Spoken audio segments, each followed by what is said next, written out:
दोस्तों, आप और हम जिस लोक में रहते हैं उसे मृत्यु लोक कहा जाता है। मृत्यु लोक से मृत व्यक्ति के शव को विदा करने के कुछ नियम बनाए गए हैं, जिसपे विज्ञान की भी अपनी राय है, वो भी इस वीडियो में देखेंगे। मृत्यु लोक अर्थात मृत्यु का संसार। इस लोक में जन्म लेने वाले हर जीव जंतुओं को एक समय के बाद यह लोक छोड़ना ही पड़ता है। उनकी मृत्यु जन्म लेने के साथ ही निश्चित हो जाती है। यही पृथ्वी लोक का सबसे बड़ा सत्य है। प्राणी की आयु क्षण प्रतिक्षण घटती रहती है, लेकिन कितनी बड़ी विडंबना है कि मनुष्य इस सत्य को जानकर भी महसूस नहीं कर पाता। हर व्यक्ति को कल आने की उम्मीद बनी रहती है। बहरहाल हिंदू धर्म में व्यक्ति की मृत्यु के बाद शव का दाह संस्कार किया जाता है। और अगर आपने गौर किया हो कि अगर किसी व्यक्ति की मृत्यु सूर्यास्त के बाद होती है तो उसके परिजन रात बीतने का इंतजार करते हैं और अगले दिन जाकर ही शव को जलाया जाता है। और यदि शव को रात भर रखना ही पड़ा, उस दौरान जानकार लोग शव को अकेले नहीं छोड़ते, बल्कि कोई न कोई व्यक्ति शव के पास पूरी रात भर रहता है और सुबह दाह संस्कार पूर्ण होने तक वह शव की देखभाल में ही रहता है। दोस्तों, क्या आपको पता है कि शव रात भर अकेला क्यों नहीं छोड़ा जाता? अगर आपको इसका स्पष्ट उत्तर नहीं पता है तो आप इस वीडियो को अंत तक जरूर देखिए। इस वीडियो में मैं आपको विस्तार पूर्वक इस बात का उत्तर दूंगा और पुराणों में शव को अकेला न छोड़ने के पीछे क्या कारण बताए गए हैं वह भी बताऊंगा। दोस्तों, गरुड़ पुराण में इस बात का बहुत विस्तार से वर्णन किया गया है कि मृत्यु के बाद आत्मा की क्या गति होती है। आत्मा कितने दिनों तक अपने छूटे हुए घर में और इस संसार में विचरण करती रहती है, किन सगे संबंधियों के पास जाती है और वह उनसे क्या उम्मीद करती है। यह सब हम किसी और वीडियो में जानेंगे, लेकिन इस वीडियो में हम गरुड़ पुराण के बताए अनुसार मृत्यु के बाद शव को अकेला न छोड़े जाने के कारणों को जानेंगे। दोस्तों, आइए संक्षेप में पहले हम यह जान लेते हैं कि किन परिस्थितियों में शव का दाह संस्कार नहीं करना चाहिए। गरुड़ पुराण में इस बात का भी स्पष्ट वर्णन है कि इन 3 स्थितियों में शव का दाह संस्कार उचित समय के लिए टाल देना चाहिए। पहली परिस्थिति में यदि व्यक्ति की मृत्यु सूर्यास्त के बाद होती है तो शव को रात भर घर में ही रखना चाहिए और अगले दिन सूर्योदय के बाद ही शव का दाह संस्कार किया जाना चाहिए, अन्यथा आत्मा को सद्गति प्राप्त नहीं होती। दूसरी परिस्थिति, यदि किसी व्यक्ति की मृत्यु पाचक काल में हुई है तो पाचक काल खत्म होने के बाद ही शव का दाह संस्कार होना चाहिए, क्योंकि गरुड़ पुराण सहित कई धर्म ग्रंथों में यह कहा गया है कि यदि किसी व्यक्ति की मृत्यु पाचक काल में होती है तो उस व्यक्ति के घर परिवार कुल खानदान में 5 अन्य लोगों की भी मृत्यु हो सकती है।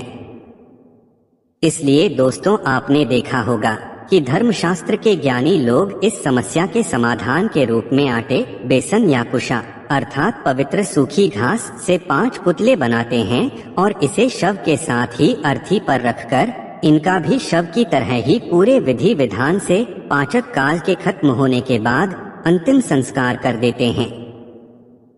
इससे पाचक दोष भी खत्म हो जाता है। पाचक काल में अंतिम संस्कार किए जाने से आत्मा को मोक्ष की प्राप्ति नहीं हो सकती।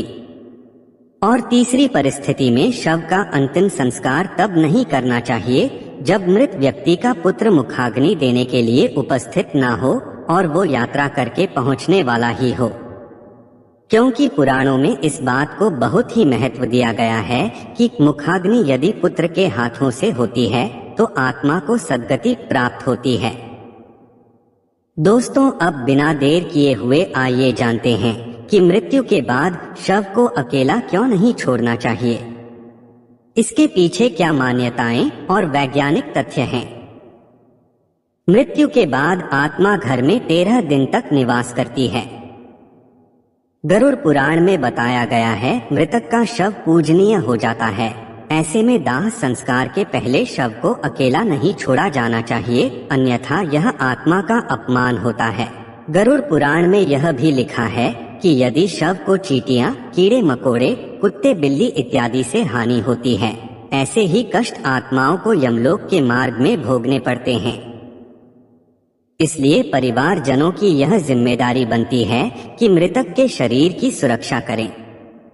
रात के समय तामसिक शक्तियां ज्यादा प्रबल होती हैं। जब शरीर से आत्मा निकल जाती है तो शरीर रिक्त हो जाता है। ऐसी स्थिति में यह शक्तियां उस शरीर को अपने वश में करने का प्रयास कर सकती हैं। इसकी संभावना खत्म करने के लिए किसी व्यक्ति का मृतक शरीर के पास होना जरूरी होता है। दोस्तों, अगर वैज्ञानिक कारण की बात करें तो विज्ञान यह कहता है, जिस क्षण आत्मा शरीर को छोड़कर अलग होती है, उसी क्षण से शरीर का क्षय शुरू हो जाता है, जिससे मृत शरीर से दुर्गंध आने लगती है।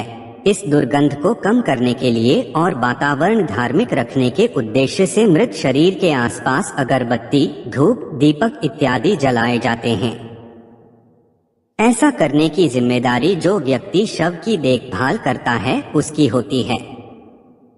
इस बात की भी संभावना है कि तंत्र मंत्र करने वाले व्यक्तियों से मृतक शरीर को नुकसान पहुंचाया जा सकता है, जिससे मृत आत्मा भी संकट में पड़ सकती है।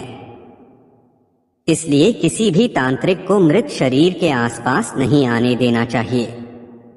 दोस्तों, गरुड़ पुराण में भगवान विष्णु और पक्षीराज गरुड़ के बीच की बात को लिखा गया है, जिसमें भगवान विष्णु बताते हैं कि यदि इन बातों का ध्यान नहीं रखा गया और शव का अंतिम संस्कार सूर्यास्त के बाद या रात में ही कर दिया गया तो उस व्यक्ति की आत्मा को असुर योनि या पिशाच योनि में जन्म मिलता है और अनेकों कष्ट भोगने पड़ते हैं।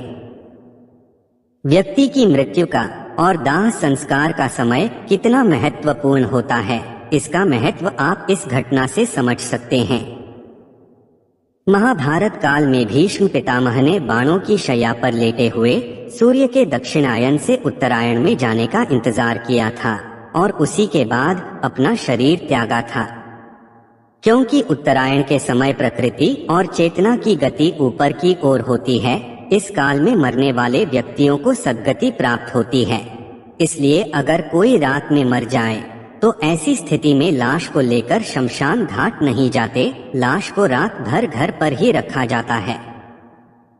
सुबह होने का इंतजार किया जाता है और ऐसे में मृत शरीर को एक भी पल के लिए अकेला नहीं छोड़ा जाता। कोई न कोई व्यक्ति हमेशा रखवाली के लिए मौजूद रहता है। दोस्तों, तो यह कारण है शव को अकेले न छोड़ने का।